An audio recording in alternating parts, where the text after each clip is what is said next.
అద్వితీయుడును పరిశుద్ధుడైన యేసు నామములో శుభములు పలుకుతూ నేటి బంగారు పరుగ ధ్యానంలో కొన్ని ఆత్మీయ జీవిత సత్యాలను తలంచుకుంటూ మరి ఈ దినాన్న ఒక చక్కని అంశాన్ని ఆత్మీయంగా దేవుడు బలపరిచేవాడు అనేటువంటి అంశాన్ని మనం తెలుసుకుందాం. బలపరచుట అనే అంశం మీద మాట్లాడుకుందాం.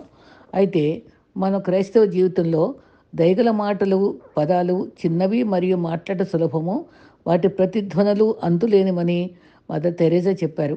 మీరు ఒకరిని చూసి చిరునవ్వు నవ్విన ప్రతిసారి అది ప్రేమ చర్య. మరి అది అది ఆ వ్యక్తికి బహుమతిగా ఉంటుందన్నాడు అన్నది ఆవిడ. నిన్న పోయింది, రేపు ఇంకా రాలేదు, మనకు ఈరోజు మాత్రమే ఉంది, ఈ దినాన్ని సద్వినియోగం చేసుకుందాం అని చెప్పింది. మరి ఆయన ఇలా అడుగుతాడు, మీ జీవితంలో మీరు ఎన్ని మంచి పనులు చేశారు, మీరు చేసిన దానికి మీరు ఎంత ప్రేమ పెట్టారు అని ప్రశ్నిస్తుంది. ప్రశాంతత మనకు చాలా అవసరం. మనమందరం గొప్ప పనులు చేయలేం, కానీ మనం గొప్ప ప్రేమతో చిన్ని చిన్ని పనులు చేయొచ్చు. మీరు ప్రజలను తీర్పు తీస్తే వారిని ప్రేమించడానికి సమయం ఉండదు అని చెప్పి కూడా మదర్ తెరేసా అన్నారు. మరి జీవించడానికి పోరాడేవారు కొందరు, పోరాడేందుకు జీవించేవారు కొందరు, జీవితం నటించేవారు కొందరు, నటిస్తూ జీవించేవారు కొందరు. జీవించినా, పోరాడినా, నటించినా జీవితం మనది. ప్రభు మనకిచ్చిన గొప్ప అద్భుత వరం మన జీవితం. అది గుర్తుంచుకొని సమర్థవంతంగా జీవించడం నేర్చుకోవాలి. దేవుణ్ణి మహిమపరచాలి.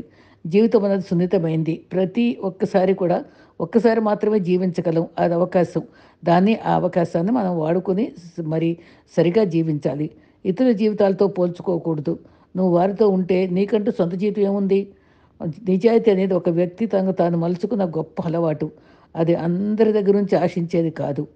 నువ్వు నేర్చుకున్న విద్య అది బైబిల్ జ్ఞానమైనా, లోక జ్ఞానమైనా, మరి ఎడ్యుకేషన్ అయినా చాలామందికి ఉపయోగపడేలా చేయడం మన బాధ్యత.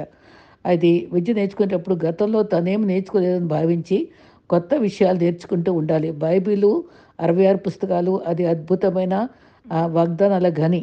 దానిలో నేర్చుకుంటే మన జీవితం బాగుపడుతుంది. గుణపాఠాల విషయంలో మాత్రం పాత అనుభవాల్ని మనం జ్ఞాపకం చేసుకోవాలి. జీవితంలో 3 విషయాలను ఎప్పటికీ తిరిగి పొందలేం: చేజార్చుకున్న అవకాశం, కరిగిపోయిన కాలం, నోటు నిండి వెలువడిన మాట. ఇవి మనం తిరిగి చేసుకోలేం. మనిషి జీవితంలో ఆశకి, తృప్తికి యుద్ధం జరుగుతూనే ఉంటుంది. నవ్వితే కనబడేది అందం, నవ్విస్తే కనబడేది ఆనందం. నవ్వుతూ నవ్విస్తూ ఉంటే మరి బలపడేది మన యొక్క రిలేషన్షిప్స్. కాబట్టి అందరి రిలేషన్స్తోనే మనం ప్రభుని సాక్ష్యం ఇచ్చే రీతిగా ఉండాలి. మరి ఒత్తిడి లేని ఉద్యోగం లేదు, నష్టం లేని వ్యాపారం లేదు, కష్టం లేని వ్యవసాయం లేదు, బాధ లేని సంసారం లేదు, సమస్య లేని మనిషి లేడు. వీటన్నింటినీ జయించటానికి ప్రభు మీద మన జీవితం ఆనుకుంటేనే పూర్ణ శాంతితో ఉంచుతాడు. మంచి దేవుడు మనకున్నాడు. నీతో కూడా వచ్చేవాడు నీ దేవుడని యెహోవాయే. ఆయన నిన్ను విడువడు, ఎడబాయడు. అది గుర్తుపెట్టుకోవాలి. అయితే దేవుడు ఆత్మీయంగా మన బలపరిచేవాడు. దేవుని ఎరుగువారు బలపరచబడతారు. దేవుడు ఎవరిని బలపరుస్తాడు? అందరిని బలపరచడు, కానీ కొందరిని మాత్రమే బలపరుస్తాడు. మరి వాళ్ళెవరు? 2 దినవృత్తాంతం 16:9లో యథార్థ హృదయము గలవారిని బలపరచుటకై లోకమంతటా యెహోవా కనుదృష్టి సంచారం చేస్తూ ఉంటుంది. యథార్థవంతుల కొరకు యెహోవా కనులు వెతుకుతున్నాయి. కొందరు సేవకులను బలపరచుటగా యథార్థవంతులుగా మారితే దేవుడే బలపరుస్తాడు. గ్రేట్ వాల్ ఆఫ్ చైనా విన్నాం కదా. మరి శత్రువు దాడి చేయకుండా పెద్ద బందోబస్తుతో కట్టారట. 100 సంవత్సరాల క్రితమే అది. ఎవరు శత్రువులు, చెంచులు లాంటి వాళ్ళు ఆ గోడల దగ్గర కాపలా కాసే వారితో స్నేహం చేసి వారి యొక్క సహచర్యంతో వాళ్ళు లోపలికి రావడానికి జరిగింది, నష్టపెట్టారు. కాబట్టి మనం బలహీనమైనప్పుడే, మరి అన్యులతో సహవాసం చేసినప్పుడే మన కుటుంబాలు బలహీనం అవుతాయి. కాబట్టి ద్వారం దగ్గర యథార్థత ఉండాలి. అప్పచేయం తప్పదు. అది ఆ విషయంలో జాగ్రత్త పడాలి. ఓకే. మరి కీర్తనలు 15:1-2లో యెహోవా నీ గుడారంలో అతిథిగా ఉండదగిన వాడెవడు? అంటే నాయకుడిగా పెద్దగా ఎవరుంటారు? నీ పరిశుద్ధ పర్వతంపై నివసించదగిన వాడెవడు? యథార్థమైన ప్రవర్తన కలిగి నీతి అనుసరించుచు నిజము పలుకువాడే. ఎవరికైనా పలుకుబడి గలవానిగా పోస్ట్ కావాలంటే వారిలో యథార్థత కనబడాలి. గుడారంలో అతిథిగా ఉండటకు దేవుడు ఆయన నియమించుకుంటాడు. అందరినీ వేదికపైకి తీసుకొచ్చేవాడు దేవుడే. మరి సౌలు సింహాసనంను ఎవరు తొలగించారు? దావీదు తర్వాత సౌలు తర్వాత దావీదు వచ్చాడు కదా. దేవుడే. సౌలు యథార్థత లేదు కాబట్టి ఆయన తొలగించి మరి దీన స్థితిలో ఉండి, భక్తితో ఉండి, యథార్థంగా ఉన్నటువంటి దావీదుని రాజుగా చేయడానికి నేను కోరినవాడు ఇతడే అని చక్కగా తను చేర్చుకున్నాడు కదా. మరి ఒకసారట ఒక రాజుకి వారసత్వంకి మగపిల్లలు లేరని 12 ఏళ్ల వయసు గల వారిని పిలువనంపించాడట.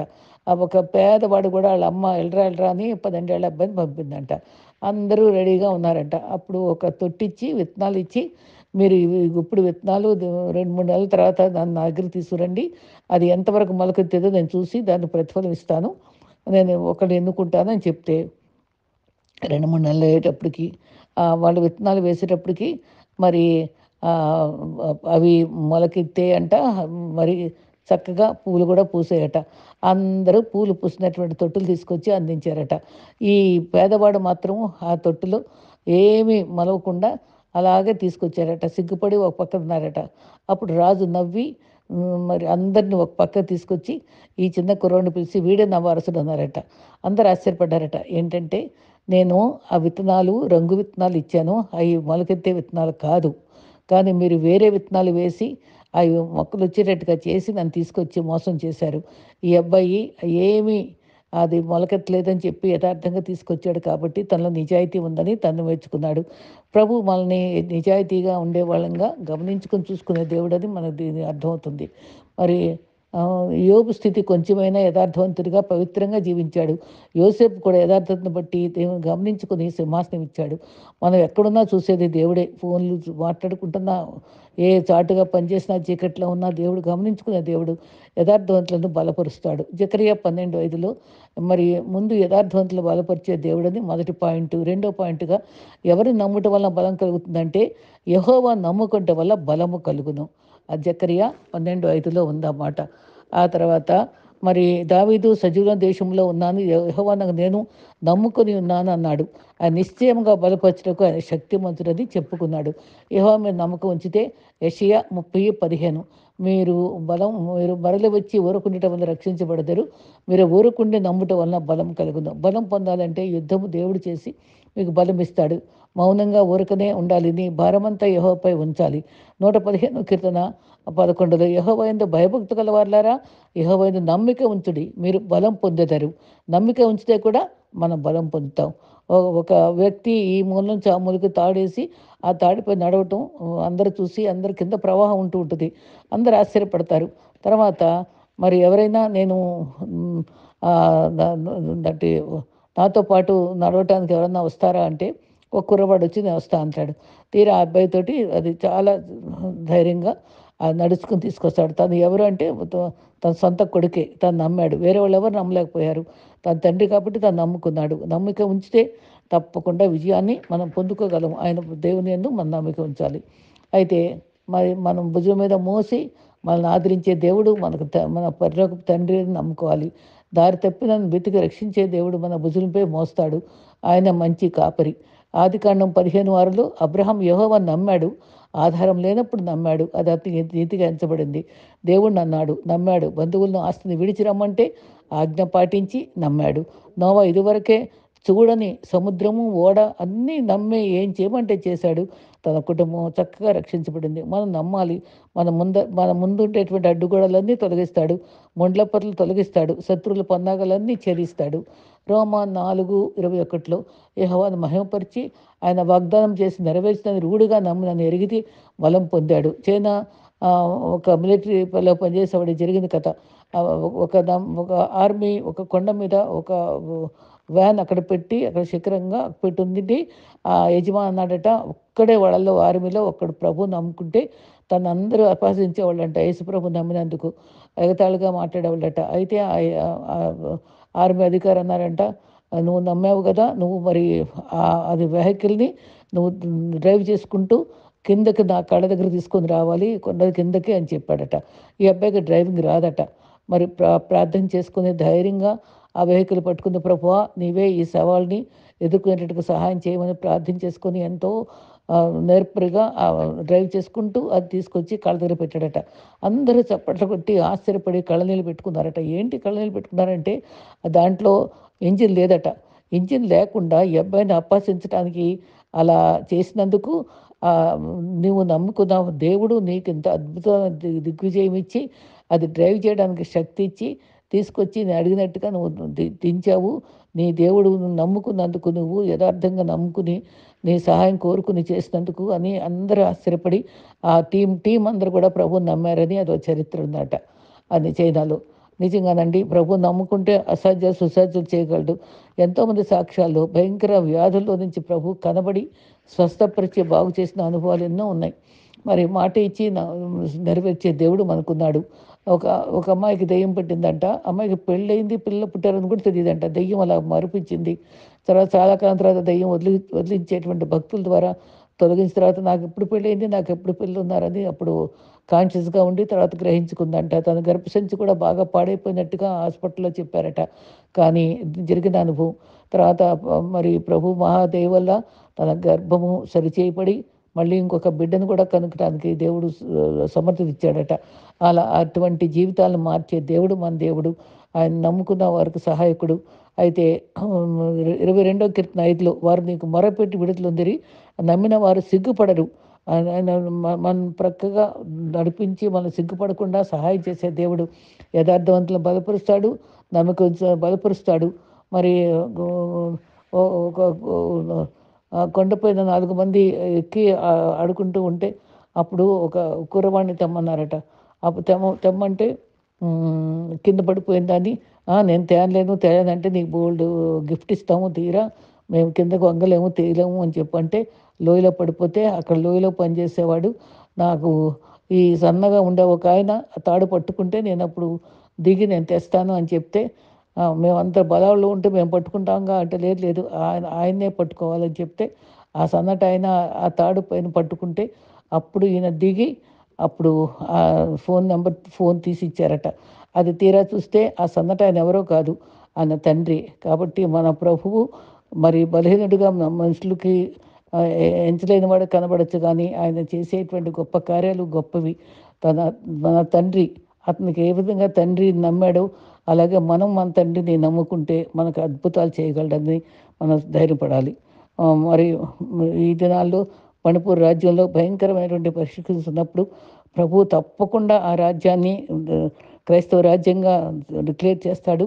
ఆయన ఘనపరుచుకుంటాడని మనం విశ్వసిద్దాం. అదే రకంగా మనల్ని చేసే పరిస్థితులన్నీ కూడా తారుమారు చేసే రోజు మనం నిరీక్షిద్దాం. ఆయన నమ్ముకున్న వాళ్ళు ఎప్పుడు సిగ్గుపడరు. మనుషులను ఆశ్రయించకుండా దేవుణ్ణి నమ్ముకుందాం. ఆయన ఆలయంలో ఆనందం ఇస్తాడు, నమ్మకం దయచేసేవాడు. ఇంకొక మాటగా మనం తీసుకుంటే అందరికి సుపరిచితమైన వాక్యము యెషయా 40:31లో యెహోవా కొరకు ఎదురుచూచి వారు నూతన బలం పొందుతారు. పక్షి రాజు వలె పైకి ఎగురుతారు, అలాగే పరిగెత్తుతారు, సొమ్మసిల్లక నడిచిపోతారు. హబక్కూకులో మాట ఉంటుంది, ప్రభువకు యెహోవాయే నాకు గల బలము, నాదు కాళ్ళను లేడి కాళ్ళగా చేయువాడు ఆయనే. నిజమే, ప్రభువకు యెహోవాయే మనకు బలం. ఆయన బలం ఇచ్చేవాడు ఆయనే. నమ్మదగిన యథార్థవంతులకు బలమిస్తాడు, నమ్ముకున్న వారికి బలమిస్తాడు, ఎదురు చూసేవారికి బలమిస్తాడు.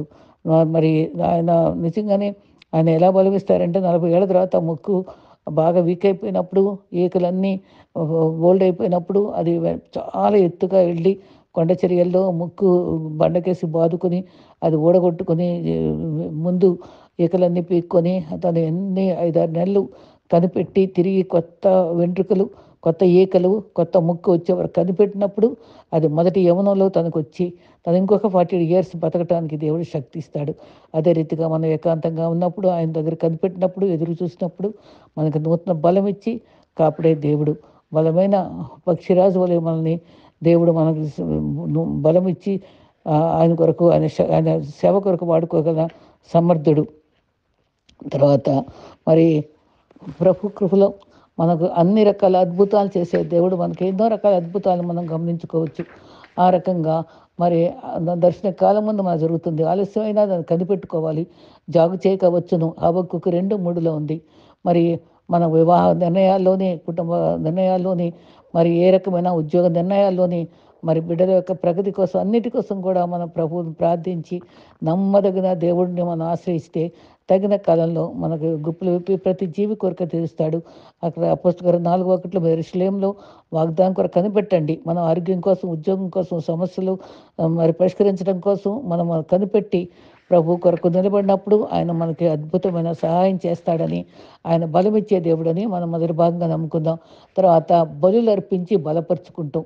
బలులు అర్పించటం మనకి ఎటువంటి బలులు మన జీవితం పట్ల అర్పించాలో ఇశ్రాయేలు జీవితంలో ఉండే సంఘటనలు గమనిస్తూ మనం బలపరుచుకోవడానికి బలులు ఎటువంటి బలులు అర్పించాలో మనం నిర్ణయించుకుని బలపడదాం.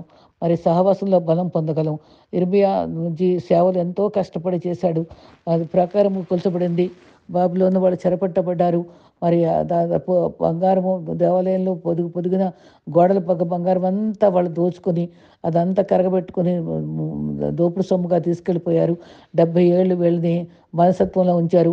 అప్పుడు కోరేషు కాలంలో ఆయన అన్యుడిని దేవుడు మాట్లాడి నువ్వు మందిరాన్ని సహాయపడమని చెప్పినప్పుడు ఆయన వాళ్ళందరికీ చెప్పి చక్కగా నెహెమ్యా ఎజ్రా కాలంలో వాళ్ళని సహాయపడి అక్కడ కూల్చబడిన అనుభవంలో వాళ్ళకు మందిరం నిర్మించడానికి ఎంతగానో శ్రమ పడతాడు.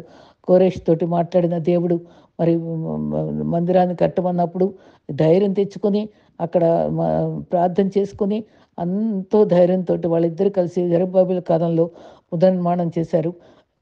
అది ఒక చరిత్ర. ఆ చరిత్ర టైంలో వాళ్ళు బెదిరిపోలేదు. మనం విశ్వాస జీవితంలో మనకు కూడా ఏదైనా మరి మందిరం అంటే ఆత్మీయమైన మందిరం కట్టబడుతుంటే మన కుటుంబాలతో కష్టపడుతూ ఉంటే ప్రభువుకు నిలబడుతూ ఉంటే ఎన్నో ఆటంకాలు జరుగుతాయి. అప్పుడు ఆ కాలంలో సల్వర్టు టోబియా అనేవాళ్ళు చాలా వ్యతిరేకించి అది సైతాను ప్రతినిధులు వాళ్ళు. ఎలా కడతారో చూస్తాం. ఎలా ఒక్క రోజులో కట్టేస్తారా మీరు? ఈ గోడ నక్క ఎక్కిందంటే అది ఒక్క దెబ్బతో పడిపోద్ది. ఏం చేస్తున్నారు మీరు అని చాలా చాలా నిరుత్సాహపరుస్తారు, నిరాశపడతారు. అయినా సరే ఎక్కడ ఆగలేదు, చక్కగా కొనసాగించారు, నిరాశ చెందలేదు. ఒక పక్కన తాపి పట్టుకుని ఒక పక్క కత్తి పట్టుకొని ఎంతో శ్రద్ధతోటి వాళ్ళిద్దరు కూడా ప్రార్థనాత్మతోటి కట్టుదమ రండి అనుకుంటూ పూనుకొని వారు చెదిరిపోలేదు, బెదిరిపోలేదు. మరి ఇంత ధైర్యం ఎక్కడ వీళ్ళకని వాళ్ళందరూ ఆశ్చర్యపడిపోయారు. ఆ సహాయము మా దేవుడున్నాడు, మా దేవుడు పక్షంగా ఆయన మందిరాన్ని నిర్మించుకుంటామని నిర్మించడానికి వాళ్ళు ఎంతగానో వాళ్ళు శ్రమపడ్డారు. టోబియాలు నిరుత్సాహం కలిగి 4వ అధ్యాయంలో నెహెమ్యాలో బలులు అర్పించి బలపరుచుకుంటారా? నక్క ఎగిరితే రాతి కూడా పడుతుంది కదా! అదే వారి పాపములు తుడిచివేయకము, మరి వారి సగము ఎత్తు కాబట్టి కట్టబడింది కదా నెహియా అని సియోను కుమారి నువ్వు కొట్టబడినట్టు కట్టించము అని ప్రోత్సహించబడ్డారు. ఆ తర్వాత మన దేవుడు కట్టువాడు, సైతాను కూల్చువాడు. ఎవరైనా ఆత్మీయ జీవితంలో కట్టుకుంటారో యేసే పేరున నామకార్థంగా సేవ చేసే వారి దగ్గరికి సైతాను రాదు. వాళ్ళ అంచుర్లేని సైతాను వాళ్ళని జోలికి పోదు. కానీ ఎవరైతే ఆత్మీయంగా భక్తి జీవితం నిలబడతారో వాళ్ళని నిర్లక్ష్యం చేయడం, వాళ్ళ ఆత్మీయ జీవితాన్ని చెడగొట్టడానికి సైతాను పొంచి ఉంటుంది. తిరిగి పడగొట్టేవాడే సైతాన్ అయితే మరి శత్రువు మిగులు కోపగిస్తాడు దేవుని వైపు ఉంటే.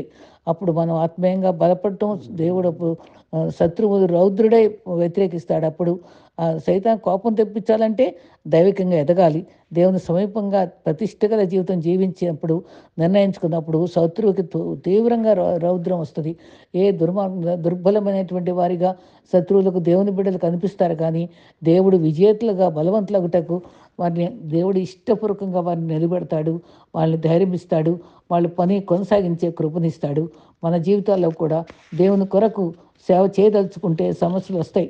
ఆయన అన్ని సమస్యల్లో దేవుడు మనకి విజయం ఇచ్చి కనుకరించి కాపాడి నడిపిస్తాడు. మన బలులు అర్పించడం నేర్చుకోవాలి. వీళ్ళేం చేస్తారులే అని ఏం చేయగలరులే అని హీనపరిచినట్టు వారి మధ్య సిగ్గుపడకుండా ప్రభు మనల్ని నిలబెడతాడు. సైతాన్ అప్పుడు సహించలేడు. అభిషిక్తుల్ని మరి నిరుత్సాహపరచడానికే సైతాన్ అనుచరులు ఎప్పుడు కాపులాగా ఉంటారు. అది ఎవరో లేరు, మనం పక్కనే పొంచి ఉంటారు. విశ్వాసులు ధైర్యం తెచ్చుకుంటారు. మరి ప్రశ్నలోనే ఉంటుంది జవాబు. మరి వీళ్ళు ప్రభు ఆత్మ సంబంధించిన మందిరం కట్టబట్టకు సహించలేడు కాబట్టి బలవంతులంగా మనం ప్రభు చూడాలని మనల్ని ఆశిస్తున్నాడు. తమంతట తామే యూదులు ఒక్కరోజు చేయగలరా అని బెదిరించినా సరే అప్పుడు పని ఆరంభించడం కన్నా ముగించడం వేరనుకుని హేళన మధ్య వాళ్ళు ముగించడానికి దేవుడు తన బిడ్డల్ని సహాయపడేవాళ్ళుగా ఉంటాడు. బలం పొందారు వాళ్ళు. దైవికంగా ఆరంభించిన పని ముగించటకు పరమకాణం చేరగల ధైర్యంతో మరి మంచిగా వాళ్ళు ఒక 100% ఆరంభించి ముగించగలమని వాళ్ళు ధైర్యపడ్డారు. బళ్ళు అర్పించి బలపరుచుకుందరా అని ప్రశ్న అక్కడే జవాబు ఉంది. దాంట్లో కూడా ఏ విధంగా బళ్ళు అర్పిస్తారు, బలం ఉంది. ఆయన వారికి దేవుడిచ్చే బలం ఉంది కాబట్టి శత్రువుల మాటలకు జవాబు ఇవ్వకుండా మౌనం పాటించారు. శత్రువా మరి మరి మా ఆత్మీయ స్థితి మా మీద విజయం పొందలేవని వీరు సాధించేస్తారు. మరి ఎటువంటి బలులు అర్పించాలి మనము? ఉదయాన్నే స్తోత్ర బలులు అర్పించాలి. రాత్రి సమయంలో నైవేద్య బలులు అర్పించాలి.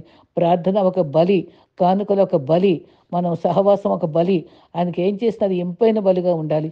బలులు అర్పించి మన జీవఫలం అంటే మన నోటితో, పెదవులతోటి మనం అర్పించేటువంటి ఆరాధనే అది బలి.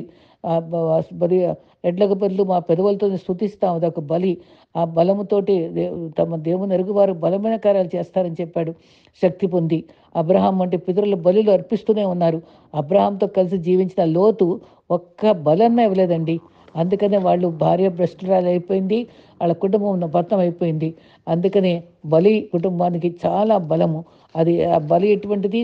మరి ప్రార్థనా బలి, మరి ప్రార్థించే బలి, మరి స్తుతించే బలి, సహవాసంలో ఉండే బలి, మనం ఇచ్చే కానుకల బలి, మనం అన్ని బలులు కూడా ప్రభువుకి ఇష్టపూర్వకంగా మనం చేసేవాళ్ళమైతే మన జీవితానికి ఎప్పుడు కూడా ఆశీర్వాదకరంగా ఉంటాం. మనం దీవిస్తాడు. మన లేకపోతే సొదొమ వలె నశించిపోతాం. మనం బలి అర్పించుకోవడం చాలా శ్రేష్టమైన అనుభవం కాబట్టి ఇట్టి బలులు మన జీవితానికి అర్పించుకొని కృప పొందుకునే వరంగా మనం ఉండాలి. మరి ఇట్టి సమస్యలు తప్పవు, బాధలు తప్పవు, విమర్శలు తప్పవు. కానీ పరిచర్య బలి, ఉపవాస బలి, ప్రార్థన బలి, మరి ఫ్యామిలీ బలహీన స్థితిలో ఉంటున్నామా? ఆ బలులు లేని వారిగా ఉంటేనే మన కుటుంబం బలహీనమైపోద్ది, విమర్శల పాలవుతాం. కాబట్టి మనం ఈ బలులన్నీ అర్పిస్తూ బలంగా ఉండటానికి, మనం బలం పొందటానికి మనం ముందు చెప్పుకున్నాం కదా, యథార్థంగా ఉంటేనే బలము. యథార్థవంతులుగా జీవించడానికి ఇష్టపడాలి. తర్వాత నమ్మకస్తులకు బలం కలుగుతుంది. ఒకరికి ఎదురు చూసే వారికి బలం కలుగుతుంది. ఇటువంటి బలులన్నీ అర్పించినప్పుడు జయ జీవితం జీవించే కుటుంబాలుగా, వ్యక్తిగతమైన జీవితాలతో అందరం కూడా నిత్యత్వం చేరేవారుగా ప్రభు బలపరిచేవాడు. అటు ధన్యత మన ప్రతి కుటుంబానికి దేవుడు అనుగ్రహించుగాక. ఆమెన్.